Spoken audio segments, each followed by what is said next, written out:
大家好，我是法山，一名平平无奇且思我很多的法律工作者。今天我要跟朋友们聊一个话题那就是淫秽物品鉴定权应该在谁手里。为什么要聊呢？原因就在于今年我所接了一个刑事案件，涉案罪名呢是传播淫秽物品牟利罪。涉案当事人有多名，其中还有非常知名，可能我一说出名字，相当部分观众都看过其作品的作家。案子简单来说就是当事人在境外网站上发布了含两性描写的文学作品，该作品呢在境外也有纸质书正式出版，然后境内公安机关呢便因相关作品中部分两性描写颇为露骨，就以传播淫秽物品牟利罪呢主张对作者追究刑事法律责任。案子我们在接手后呢，发现有很多问题值得讨论。今天本期视频我不讨论具体的案情，也不讨论该案本身，也不讨论作品本身，我只分享我在办案过程中发现的非常值得关注和讨论的法律话题，那就是目前关于淫秽物品鉴定客观上存在的制度性缺陷。要说清楚这个问题我们得分以下3点来讲。分别是：第一，目前关于淫秽物品鉴定的法律规定和实际情况；第二是该鉴定现状容易引发的法律后果；第三是我为什么呼吁对淫秽物品司法鉴定制度进行优化和调整。首先，我国刑法第363条规定以牟利为目的制作、复制、出版、贩卖、传播淫秽物品的，情节特别严重，可处10年以上有期徒刑或无期徒刑。其中04年的法释2004 11号文件呢，对情节轻重就予以了认定。根据该文件第2条你制作、复制、出版、贩卖、传播淫秽物品，获利金额只需达25万，理论上就有可能构成情节特别严重，可能被判10年以上。注意这个金额是将近20年前的标准。04年时北京房价均价为5052.93元一平，而2022年北京新房均价为41191元一平。20年来世界在变，物价也在变，但是关于传播淫秽物品牟利罪情节轻重的量刑标准一直没变，只要到了25万，你就有被判10年以上有期徒刑的可能。所以在此情况下，鉴定一部作品是否是淫秽物品就变得非常重要。然后我们便意识到关于淫秽物品在鉴定标准和鉴定人员方面的问题。首先是关于鉴定标准，关于认定是否为淫秽物品的标准呢，主要来自于1988年，也就是35年前颁布的关于认定淫秽及色情出版物的暂行规定。该规定第2条有列淫亵性的具体描写性行为、性交及心理感受，公然宣扬色情淫荡形象，淫亵性的具体描写同性恋的性行为或者其他性变态行为等，即可认定为淫秽出版物。而第3条就规定整体上不是淫秽，但部分由第2条罗列的内容的，即为色情出版物，而非淫秽出版物。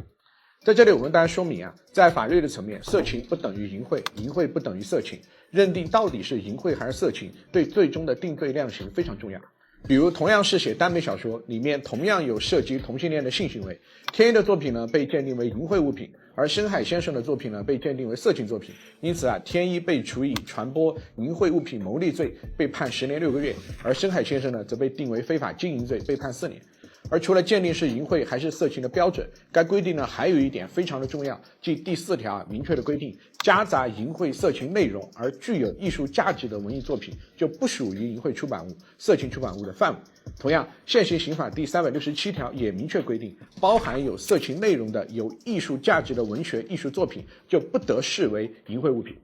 所以大家发现没有，依照法律的规定，只要你的作品有艺术价值、有文学性，那根据现行法的规定呢，即使你的作品里面有两性内容的描写，甚至于说有色情内容的描写，你某种程度上也将得到法律层面的豁免。背后的原因有2点，一是法律不能阻碍人类文学艺术的发展，不能因噎废食，一刀切的防两性描写胜于防穿。第二，就在于两性关系本就是人类文明发展历程中最重要的社会关系之一，甚至是人类文明延续的原因。文学作为对现实世界的反馈，如果反而对此刻意予以回避的话，那这是否反而成为一种遮遮掩掩的猥琐？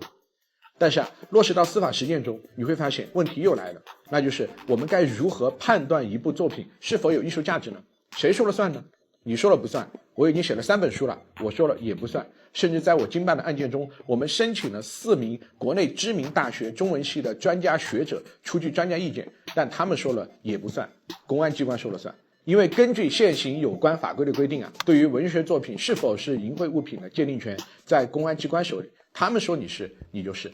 所以这合理吗？要说清楚这个问题我需要先给大家介绍什么是司法鉴定，以及司法对鉴定机构的要求。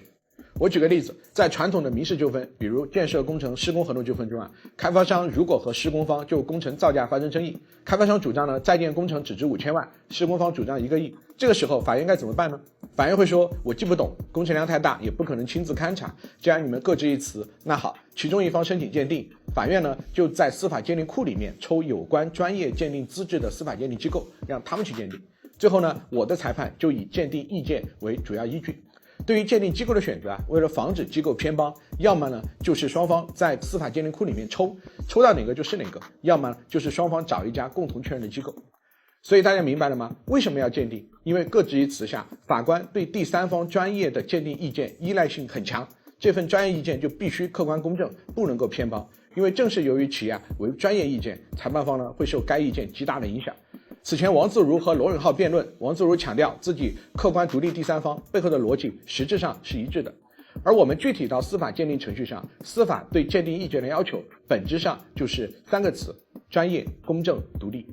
了解到这一点以后我们再回过头来看对淫秽物品的司法鉴定。93年发布的新闻出版署公安部关于鉴定淫秽录像带、淫秽图片有关问题的通知第1条就规定了，对于正式出版发行的出版物呢，就应由省级以上新闻出版管理部门应向归口管理部门负责鉴定，其他呢就由地市以上的公安机关治安部门负责鉴定。而第2条规定呢，进行鉴定工作时，鉴定机关就应当指定3名具有专业知识、熟悉鉴定标准、办事公正、坚持原则、作风正派的同志负责审查鉴定，其他人员呢一律不得参加，严禁借审查鉴定之机扩大观看范围。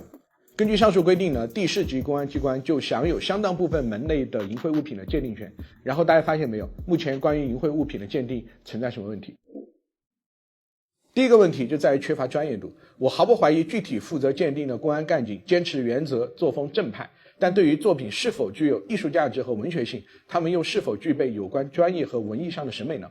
刑事案件中，伤情鉴定需要机构和个人有专业的医学鉴定资质，而民事案件中，工程造价鉴定也需要专业的鉴定资质。即使在文学领域，2部作品间是否存在抄袭，也需要有相对应的具备文艺创作经验的第三方提供专家意见，协助进行鉴定。那为什么到了鉴定含两性描写的作品时，在法律有明文规定具备艺术价值的作品不得认定为淫秽作品的明确规定下，对该作品文学价值的专业鉴定反而靠的是没有文学创作经历，甚至连其平时到底看了多少书都不知道的非专业人士来进行呢？并且在司法实践中很多所谓的鉴黄师并非只做鉴黄这一件事的，他们也要办理其他的案件，也要开会，也有许多其他工作任务在身。在这情况下，从事鉴定工作对他们来说甚至可能只是兼职。可与此相对呢，他们的鉴定意见却将直接影响到罪与非罪，将直接影响到当事人到底是判1-2年、3-4年还是10年以上。刑乃重器，不可以不慎。面对如此一份重要的鉴定意见，如果最终是通过如此潦草的鉴定程序来进行，那明显是不对的。第二个问题是该鉴定意见客观上存在容易被立场所左右的问题。在刑事案件中各方有各方的立场，这毋庸讳言。比如说公诉人肯定不乐于看到自己提起公诉的被告人最后无罪释放，法官肯定不乐于看到自己出具的判决被发回重审或直接改判，当事人肯定不乐于见到自己被严厉追究，而辩护人也肯定不乐于见到自己的辩护毫无作用。同样，公安机关也肯定不乐于见到自己立案侦查的当事人最终免于刑事追究。这些都事关每个人的切身利益，事关考核和 KPI 的。他们不仅要负责收集对被告人的定罪证据，在庭审过程中他们也会出庭接受质询，他们也是比赛中需要下场博弈踢球的球员。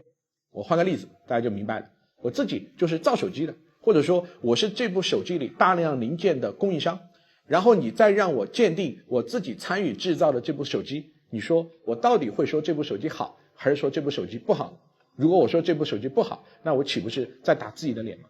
而这2个问题背后真正反映的其实是行政权对司法权的侵蚀问题。罗翔教授在其《论行政权对司法权的侵蚀：以刑事司法中行政鉴定乱象为侵入》一文中也曾明确地指出，淫秽物品中鉴定人员所必须具备的办事公正、坚持原则、作风正派，根本就不是一种专业技能。在许多国家，关于如何界定淫秽物品，一直都是司法机关的分内之事。当前有着大量所谓的行政鉴定，并非是对事实问题的说明，而只是对法律问题的认定。行政机关是在试图通过鉴定的形式垄断法律，从而摆脱司法机关的有效监督。从事法律行业久了，或者你但凡有过一定管理经验，你都会明白一个最简单的道理，那就是好的规则会让坏人也变成好人，而坏的规则会让好人也变成坏人。我们每个人都活在规则中，也接受着规则对自己的异化。我毫不怀疑目前参与淫秽物品鉴定的工作人员们作风正派，但除去是否具备专业艺术鉴赏能力本身，我对有可能既当球员又当裁判的规则本身持怀疑态度。因为同样作为刑事案件的参与方，我坚持认为这是容易导致裁判不公的巨大漏洞。这可能导致什么状况呢？可能导致同样一部色戒，如果不是大名鼎鼎的李安拍的，而是另一个叫潘安的人拍的，那公安机关一看，嚯，里面有性爱场面，有漏点，连马赛克都不打，我说是色情作品，甚至是淫秽作品，不过分吧？传播淫秽物品牟利罪，抓。这个时候你跟我谈文学性，谈艺术性，那么问题又来了，艺术领域有那么多可以不写两性的创作，为什么你偏要有两性描写呢？有还这么露骨，这不就是你的问题所在吗？这时可能有朋友会问，难道我们就不能申请重新鉴定吗？能，当然能。根据刑诉法第148条规定侦查机关就应当将用作证据的鉴定意见告知犯罪嫌疑人和被害人。如果犯罪嫌疑人、被害人提出申请，可以补充鉴定或重新鉴定。但是决定要不要重新鉴定的机构是谁呢？答：是侦查机关自己。是的，你没看错，是他们自己。比如，如果西红柿公安局番茄分局委托了西红柿公安局淫秽物品鉴定委员会对物品进行鉴定，那鉴黄员呢出具了其为淫秽物品的鉴定意见，当事人不服要求重新鉴定的，决定需不需要重新鉴定的机构是承办此案的番茄分局。番茄分局觉得没必要，那就没必要。一种循环，朋友们，请把一种循环打在公屏上。这时你可能还会问，审判阶段的法官如果觉得有问题，应该也可以要求重新鉴定吧？答：也可以。刑事诉讼法第197条、刑诉司法解释第273条就规定法庭审理过程中，当事人、辩护人有权申请重新鉴定，而法院认为有必要的，就应当及时委托鉴定。这时审判人员觉得有无必要就变得非常重要了。比如我们在承办案件的时候，为了让法官觉得有必要，一而再再而三的沟通申请，帮当事人呢咨询行业专家出具专家意见，甚至呢我们也请到了北大的教授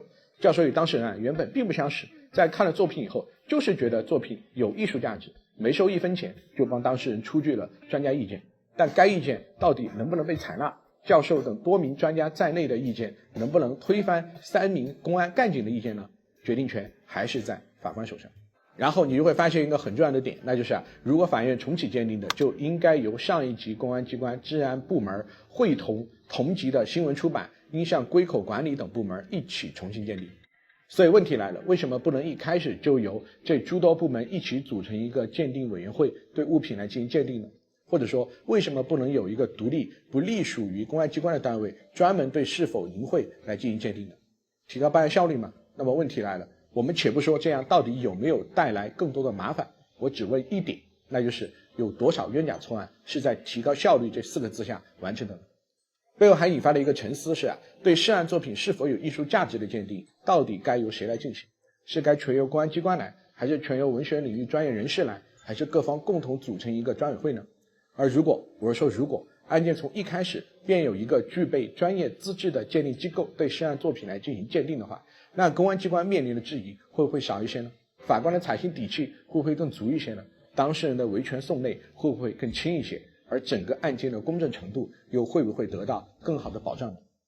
强调，我发这条视频既不是在鼓吹色情合法化，也不是在抨击公安机关。对于传播淫秽物品牟利罪存在本身我很明确，无意见且支持。我只是呼吁，第一，对于该罪名的定罪量刑要随着时代的变化而进行迭代。法有滞后性，没错，但过于滞后就会变成落后，法不应有落后性。落后性的法对人、对社会、对法本身都是伤害。我认为关于淫秽物品牟利罪在量刑轻重的金额标准、淫秽色情的鉴定标准及程序上都有大量优化的空间。其次，关于对判断一部作品是否属于淫秽物品，要有一个更加客观、专业、公正的鉴定程序，这样既能让公安机关不用承担原本就不应由自己承担的鉴定责任，并减少由此产生的责难，亦能让裁判机关有一个更加科学公正的裁判依据，令案件结果更加趋于正义。更重要的是还能让当事人得到本就应属于他的公正的对待。本条视频为了防止讨论失焦，我并未指明具体个案，但其实本次讨论事关每例个案，也事关你我，因为这个社会就是由无数个个案、无数个个体组成的。当我们在关心某类具体类型的案件，关心某个具体的人是否有受到公平对待时，背后反映的其实是我们是否希望自己日后可能面临坎坷时也有受到公正的对待。当我们自己可能面临不公时，我们希不希望有人能站出来仗义执言，以及我们期待的社会应该是怎样的社会。在法律这个行业，见识的人性之恶多了，我对包括自己在内的人类从来不抱有期待，但我依旧对规则抱有期待，我依旧乐观地相信规则对人对社会能产生的重塑的力量。所以我呼唤着正义的规则，也期待着一个良好的规则能将人类的阴暗关进牢笼。因此我重视每一起我经手的个案，我除了会对之在规则框架内全力以赴，还会将我从个案中发现的问题指出来，并提出我的呼吁。我曾经在说过，表达呼吁本身很重要，因为我们自己就很重要。这是我作为一个还算有一点关注度的法律人自己的道。欢迎来到真实的法律世界，我是法山，我们下期再见。